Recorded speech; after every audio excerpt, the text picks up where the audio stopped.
Hello, everyone, and welcome to our module on treatment of COPD and asthma.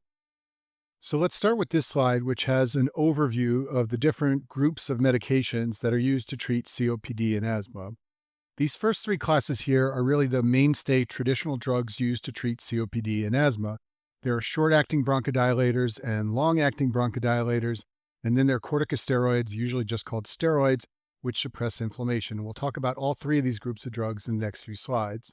Then there are these five groups here, which are relatively newer medications. They all have specific mechanisms of action that target elements of the inflammatory response that leads to asthma exacerbations. And these can be used mostly for asthma, but some of them are also used in some cases for COPD.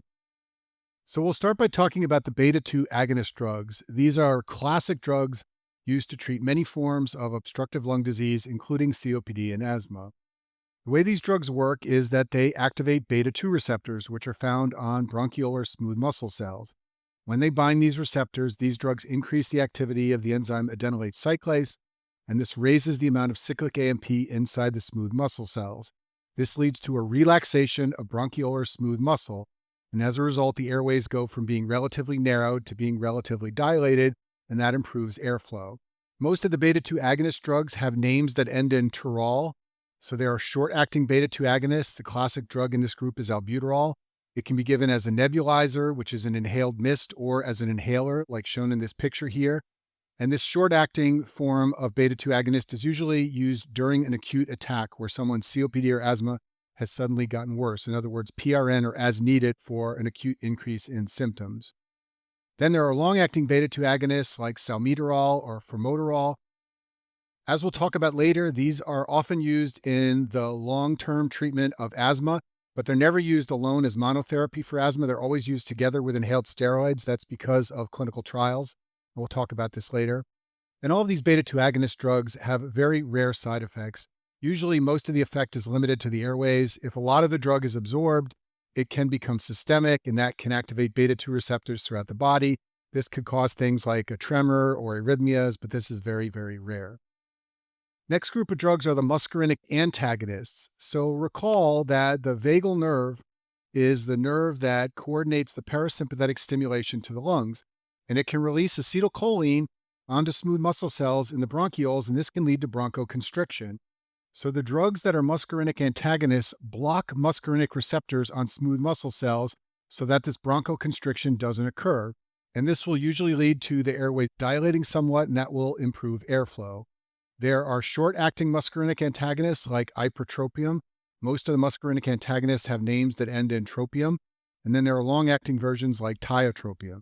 And in general, these drugs are usually well tolerated and they don't have many side effects that you need to be aware of, at least for the step 1 exam. Okay, next let's talk about corticosteroid drugs, which are often simply called steroids for short. All of these drugs are chemical variants of cortisol, which is a hormone produced by the adrenal glands. And it's a powerful suppressor of inflammation. And so all these drugs work to suppress inflammation, and that often improves symptoms of COPD or asthma. There are a number of inhaled steroid drugs used for respiratory disease. These include beclomethasone, fluticasone, and budesonide. There's also an oral steroid drug, prednisone, and an IV steroid drug, methylprednisolone, which is often referred to by its trade name, solumedrol. And so this version here is often given to hospitalized patients who have severe COPD or asthma. These other versions here are more often used in outpatients.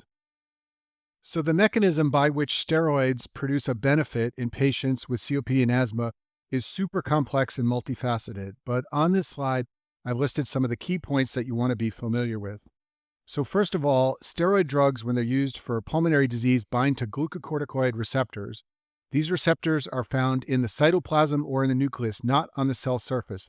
And that's because steroids are lipid soluble, so they can pass through the lipid membrane of the cell and bind to receptors inside the cell, like what's shown here with binding to the glucocorticoid receptor in the cytoplasm. Once this happens, there are many, many downstream effects that are beneficial in COPD and asthma. First of all, steroids enhance beta 2 responsiveness of bronchiolar smooth muscle. They also decrease edema and mucus secretion, which is beneficial. And then they have many, many other immunosuppressive effects. Some of them that you may want to be aware of are that these drugs inhibit the synthesis of cytokines. They decrease the expression by white blood cells of many interleukins, also interferon gamma, TNF alpha, and GM-CSF. And then finally, there's a lot of literature in the basic science world on how steroids inactivate nuclear factor kappa beta, which is a transcription factor. It normally induces production of TNF alpha. So by inactivating this transcription factor, you have a decrease in the amount of TNF alpha produced. And TNF alpha is a powerful inflammatory mediator. So by reducing its levels, you reduce inflammation generally. When steroids are given orally or intravenously, they affect the entire body, and there are lots of systemic side effects that can occur. But when patients take inhaled steroids for COPD or asthma, there are relatively few side effects, and that's because the drug effects are usually limited to the mouth and the airways. The most common side effect of inhaled steroids is oral candidiasis or thrush. This is a picture of what it looks like on the slide here. You can see this white overgrowth on the person's tongue. This can also happen on the sides of the mouth or the back of the throat. And this is basically an overgrowth of candida because the steroids are suppressing the inflammatory response inside the mouth. To avoid this side effect, patients are instructed to rinse their mouth after they inhale their corticosteroid drug. Also, sometimes patients are advised to use a spacer. That's what's shown in this picture here. Basically, you squeeze the inhaler and it pushes the drug into this chamber here, and then the patient inhales from the chamber, and that prevents the drug from hitting the tongue and the sides of the mouth. So let's start by talking about targeted asthma drugs. The first group of drugs in this category are the leukotriene receptor antagonists. These are oral drugs. They have names like montelukast and zafirkulast, and these drugs essentially block the leukotriene receptor, just like their name implies. So if you look at this little diagram over here, this basically shows how asthma occurs. So you have some type of trigger, that's what's shown at the top here, and that leads to the production of all these leukotrienes. So what the leukotriene receptor antagonist drugs do is they block the receptor for all these leukotrienes. And these things cause inflammation, they cause airways to become constricted, they cause production of edema and mucus. And so by blocking these receptors, you get less of those downstream effects. And that's beneficial in patients who have moderate to severe chronic asthma with frequent exacerbations. In particular, these drugs are very useful in aspirin-sensitive asthma, which I talk about in other videos. But in this form of asthma, the leukotriene receptors are very important for mediating the effects, and so these drugs are the go-to drugs for treatment of that condition.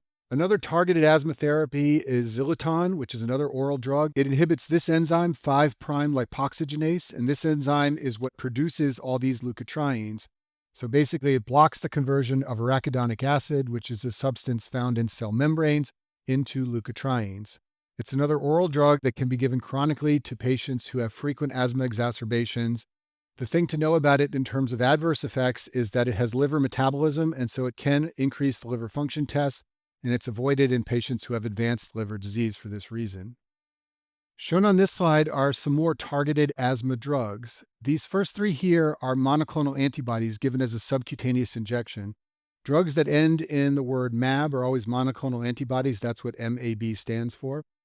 So the way these drugs work is they block the effects of interleukin-5, which is a powerful stimulator of eosinophils. Remember, asthma is an allergic response, and it's mediated by eosinophils. So if you block the stimulation of eosinophils by IL-5, that downgrades the eosinophil response, and that can improve asthma symptoms.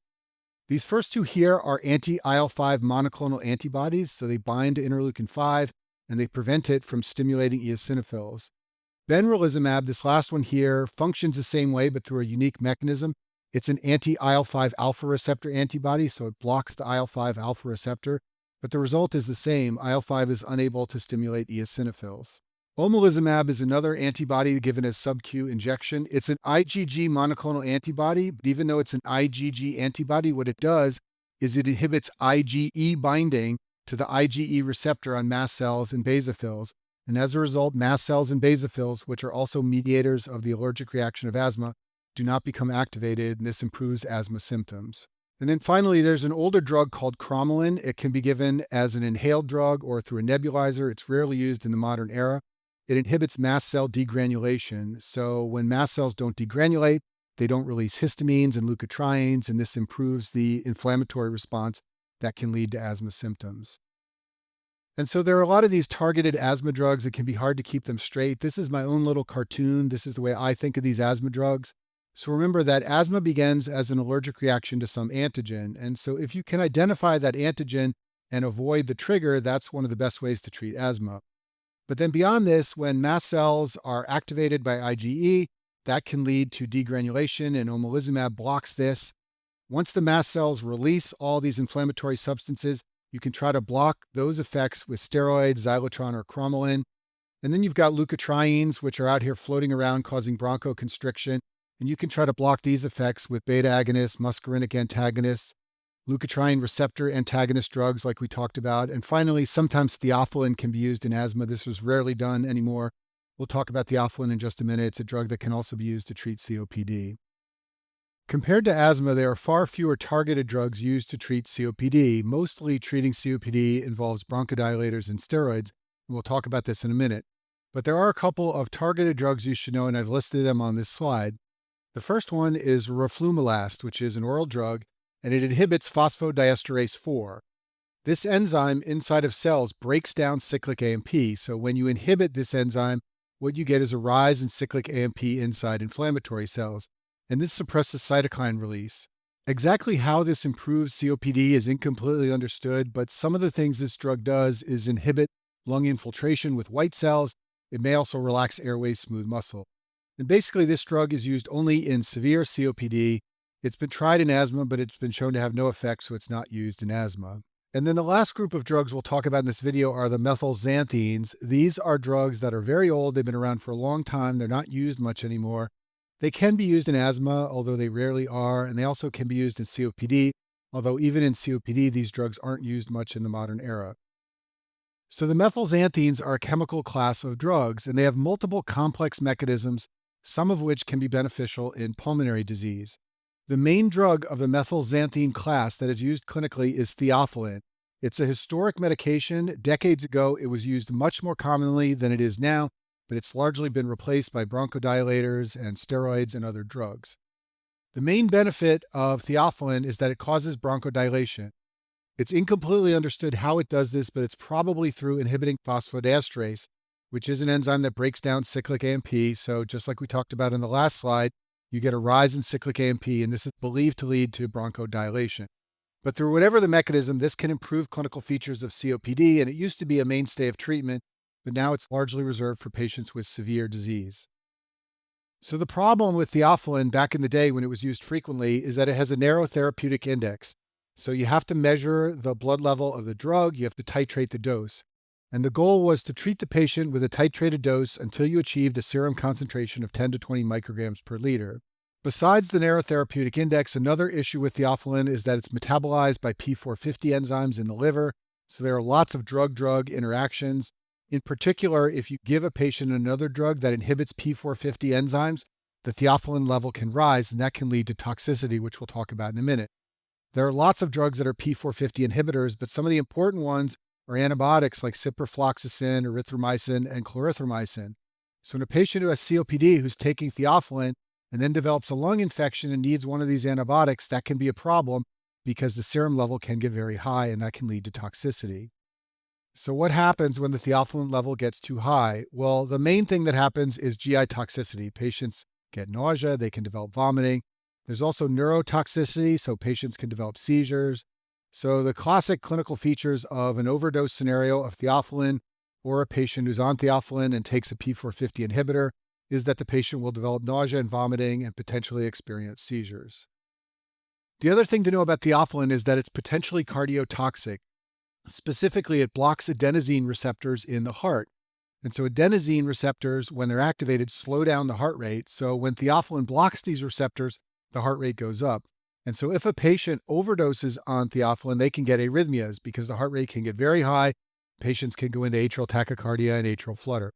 And this is the historic cause of death when patients used to overdose or develop poisoning from theophylline. Another thing that used to happen a lot back in the day when theophylline was used clinically is that a patient would be on theophylline and then develop a supraventricular tachycardia. Supraventricular tachycardias, which I talk about in the cardiology section, are often treated with the drug adenosine because it slows the heart rate.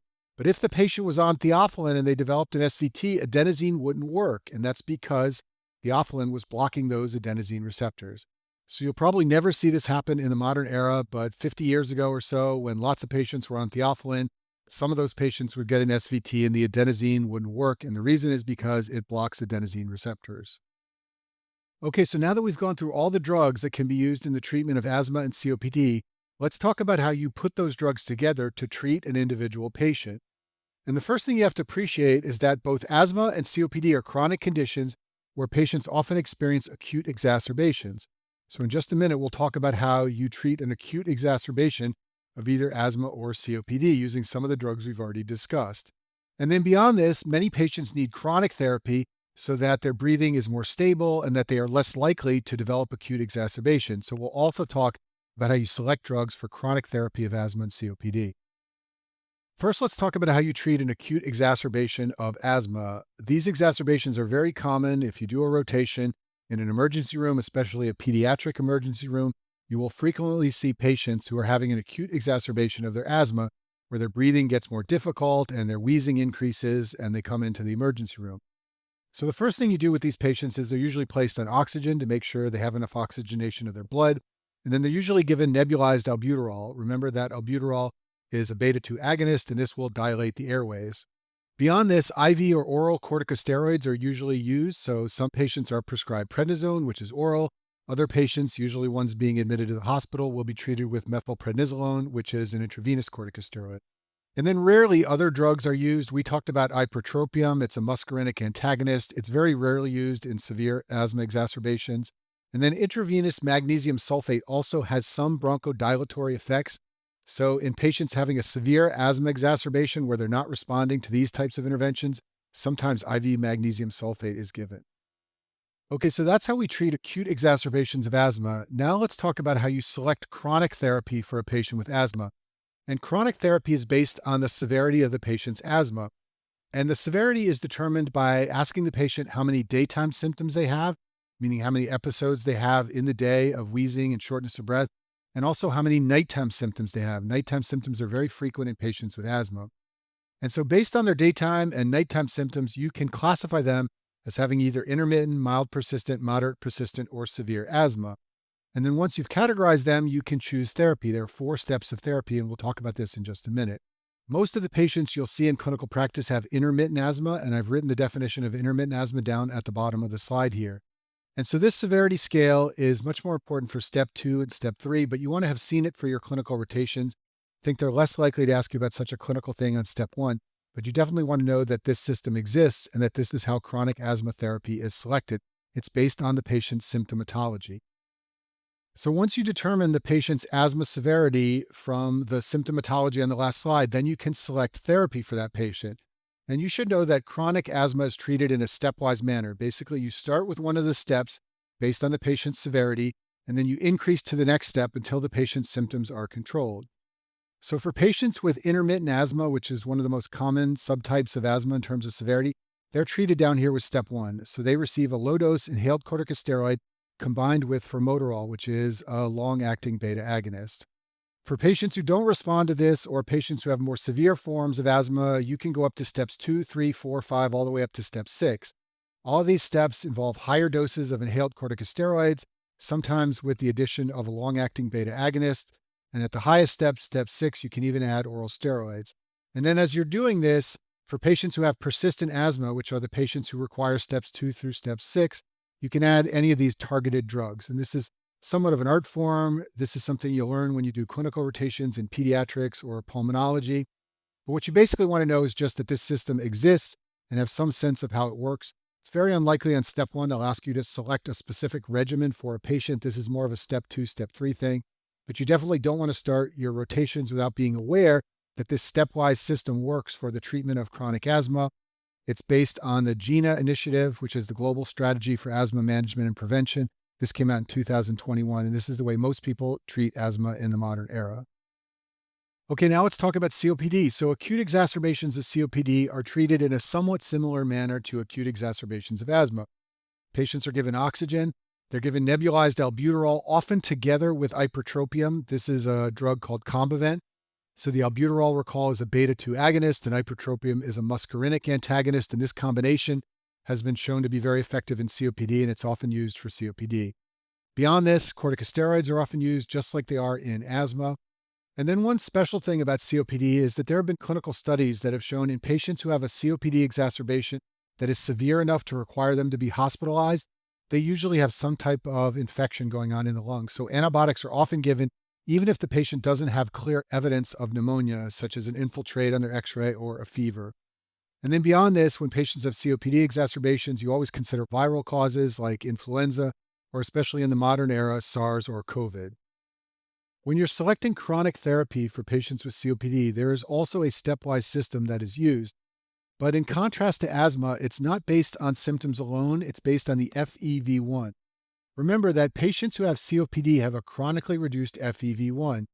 That's not the case in asthma. Asthma is an intermittent condition, so when patients are in the office, they usually feel well and their FEV1 is normal, so you can't measure the FEV1 to select therapy. You have to base therapy for asthma on symptoms.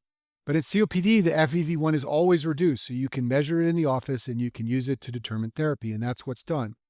There are the so-called GOLD criteria, which are used to determine a patient's stage of COPD based on their FEV1. These are the 4 GOLD criteria stages right here. These are the associated symptoms, and these are the associated FEV1 levels. So when you're treating chronic COPD, you measure the patient's FEV1, and that helps you determine which type of therapy they need. So this is the stepwise system used to treat COPD based on the GOLD criteria. All patients get an as-needed short-acting bronchodilator. Often it's albuterol or ipratropium or a combination of the two. But then as the disease severity starts to go up, you add on additional therapy like a long-acting bronchodilator, an inhaled steroid, and finally for patients with very severe COPD, they sometimes require chronic oxygen therapy, or there are surgical options, and I'll talk about this in a minute. And then as you're using all these steps here to treat chronic COPD, you can also sometimes add roflumilast or theophylline like we talked about earlier. That's usually reserved for patients who have very severe COPD with an FEV1 that's less than 30% of predicted. Besides the drugs I've listed on the last slide, there are some other chronic therapies for COPD that are used, and these are all shown on this slide here. So the first one is oxygen, and it's high yield to know, this comes up in lots of board exams, that oxygen is associated with increased survival. It's one of the few interventions in chronic COPD that's associated with increased survival. It's only used in patients who have hypoxemia, and the definition of hypoxemia in terms of COPD is a PaO2 less than 55 or an O2 sat less than 88%. Patients with COPD who meet these criteria will have increased survival if you give them oxygen therapy, which means they take an oxygen tank with them wherever they go. Another intervention for COPD is pulmonary rehabilitation. This involves going to a rehabilitation center where there's structured exercise programs, and this has been associated with increased exercise capacity and quality of life and decreased dyspnea. And then beyond these things, vaccinations are essential for patients with COPD because any type of lung infection can be life-threatening. And then smoking cessation is also very, very important for patients with COPD who still smoke. And then I'll finish with one slide on surgical treatment for COPD. I mentioned this earlier. This is only done in advanced so-called end-stage COPD. These are usually patients with severe hypoxemia on oxygen who are getting worse. One option is lung volume reduction surgery. It's also called a bolectomy. Basically, what you do during this surgery is remove some of the diseased lung tissue, and it allows healthy lung tissue more room to expand and inflate and fill with air, and that can lead to improved oxygenation. Remember that in COPD, you have hyperinflation of the lungs, so there can be a problem where really diseased parts of the lungs are filling up lots of space in the chest, but they aren't doing much gas exchange. So if you cut out some of those severely diseased portions of the lung, the more healthy portions of the lung have more room to expand and oxygenate the blood. And then finally, lung transplantation is always an option. Many patients with advanced COPD aren't healthy enough to survive a lung transplant, but if they are, this is another treatment option. And that concludes our module on the treatment of asthma and COPD.